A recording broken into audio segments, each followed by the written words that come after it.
প্ৰথমে মই এক লাইন ধুনীয়াকৈ ভোট জলকীয়া দেখুৱাইছোঁ গছ। চাওক গছখিনি কিমান ধুনীয়া হৈছে।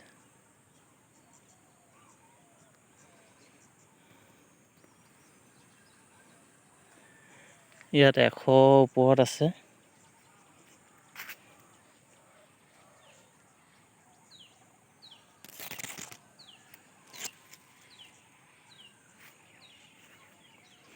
আৰু গছবিলাক যদি চাই কিমান ধুনীয়া শকত সবল, ইয়াৰ ডালবিলাক চাওক।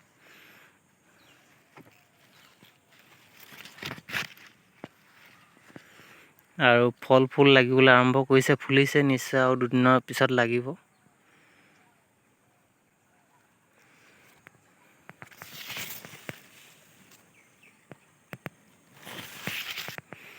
মোৰ এই খেতিখিনি কেনেকৈ আৰম্ভ কৰিছিলোঁ আৰু কেনেকৈ কৰিছোঁ, আপুনি যদি ভোট জলকীয়া খেতি কৰিম বুলি ভাবিছে, নিশ্চয় ভিডিঅ'টো চালে আকৰ্ষিত হ'ব বুলি আশা ৰাখিলোঁ। তেন্তে আহক ভিডিঅ'টো আৰম্ভ কৰোঁ। প্ৰথমে আপোনাক স্বাগতম জনাইছোঁ। আশা ৰাখিছোঁ আপুনি কুশলে আছে। ভোট জলকীয়া মই যেতিয়া পুলিখিনি ৰোপণ কৰিছিলোঁ, তেতিয়া মই ইয়াত শুকান গোবৰ দিছিলোঁ অলপ, আৰু মাটিবিলাক যাতে গুৰিটো শুকাই থাকে তাৰ কাৰণে ধুনীয়া ব্যৱস্থা কৰিছিলোঁ। মোৰ এই জলকীয়া ৰোৱা এই লাইনটো যিটো দেখিছে, তাৰ এইফালেও আছে এটা লাইন। এয়া পুলিখিনি সৰু হৈ আছে।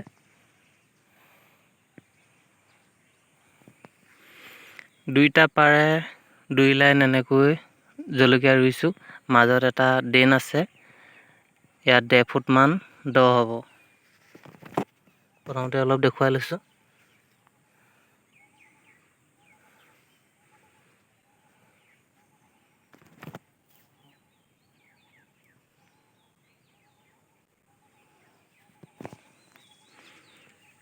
এনেকৈ যদি ৰোৱা হয় তেতিয়া কি হয়, অত্যাধিক বৰষুণ পৰিলেও পানীবিলাক বাগৰি যাব আৰু এই ভেটিটো শুকান হৈ থাকিব।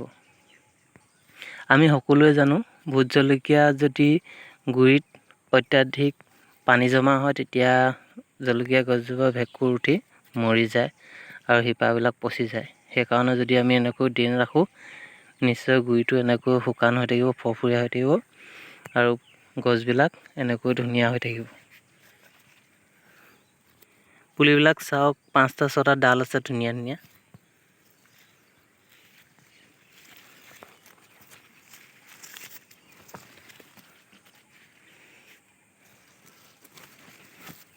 যিজোপা চাই গোটেইকেইজোপাতে এনেকৈ 5টা 6টা ডাল আছে এনেকুৱা। আৰু গঠন প্ৰণালীটো চাওক, বহুত ধুনীয়া হৈছে। এইবিলাক ফুলিবলৈ আৰম্ভ কৰিছে। আৰু এতিয়া ফুলিলে মতে আগতীয়াকৈ নিশ্চয় বজাৰত উলিয়াব পাৰিম। মোৰ এতিয়া মাৰ্চ মাহ আৰম্ভ হোৱাৰ লগে লগে এই ফুলবিলাক যিহেতু ফুলিবলৈ লৈছে, মই এই গছখিনি ৰোপণ কৰিবৰ কাৰণে পুলিবিলাক পচাইছিলোঁ ভাদ মাহৰ শেষৰ ফালে। এখন ওপৰত আছে জাতিলাও চাং। জাতিলাও 2-এটা লাগিয়ে আছে। জলকীয়াবিলাক যদি সৰহকৈ ৰোপণ কৰিব বিচাৰে, তেতিয়াহ'লে এনেকৈ ঘৰতে পচাই ল'লে ভাল। মই 1 কেজি ভোট জলকীয়া ভাদ মাহৰ শেষৰ ফালে পচাইছিলোঁ। এইখিনি ৰুবলৈ থাকি গ'ল। এয়া তলিতে ফুলিলে। এইবিলাক ৰুই দিয়াৰ লগে লগে জলকীয়া কমকৈ হ'লেও লাগিবলৈ আৰম্ভ কৰিব। আৰু সেইকাৰণে মোক অতি কম খৰচতে পুলিখিনি মোৰ আহি গ'ল। নহ'লে মই সেই 1200 পুলি ৰুওঁতে 1200 যদি মই কিনি আনিলোঁ হয়, বহুতখিনি পইচা দিবলগীয়া হ'লহেঁতেন। আৰু নিজে পুলি যদি পচাই লয়, তেতিয়া পুলিকেইটা ভাল পুলিকেইটা নিজে ৰুবলৈ নিজে বাছি ল'ব পৰা হয়। এইবিলাক ৰজাজাতৰ ভোট জলকীয়া। ভোট জলকীয়া ভেঁকুৰ কেতিয়া ধৰে আমি ভাবিবই নোৱাৰিম। সেইকাৰণে মাজে সময়ে ইয়াত ভেঁকুৰনাশক দ্ৰব্য ছিটিয়াই ৰাখিব লাগে। বৰষুণ অহাৰ লগে লগে কোনো পলম নকৰাকৈ ইয়াত ভেকুৰনাশক দ্ৰব্য ছিটিয়াই ৰাখিব লাগে। নহ'লে বৰষুণ এজাক যদি পৰি যায় মৰি যোৱা বহুত গুণে আশা থাকে। আৰু শিপা পচা বেমাৰটো এনেকৈ যদি শুকানকৈ এনেকৈ যদি ভেটিটো ওখ কৰি দিয়ে খুব কম হয়। আৰু মাটিবিলাক যদি প্ৰথমতে শুকুৱাই লয়, এই যিবিলাক ভেটিটো আপোনালোকে প্ৰস্তুত কৰিব, শুকুৱাই ল'লে বেমাৰ বহুত গুণে কম হয়।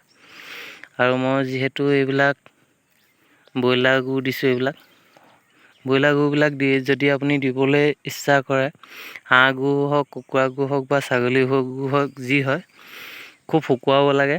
নহ'লে যদি সেমেকা কৰি দিয়ে ভেঁকুৰ 2-এদিনৰ পিছতে লাগিবলৈ আৰম্ভ কৰিব।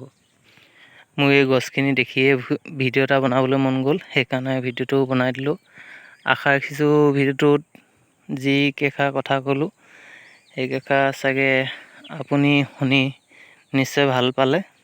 আৰু যদি ভাল পালে এটা লাইক কৰিব আৰু চেনেলটো ছাবস্ক্ৰাইব কৰি দিব বুলি আশা ৰাখিলোঁ। ধন্যবাদ।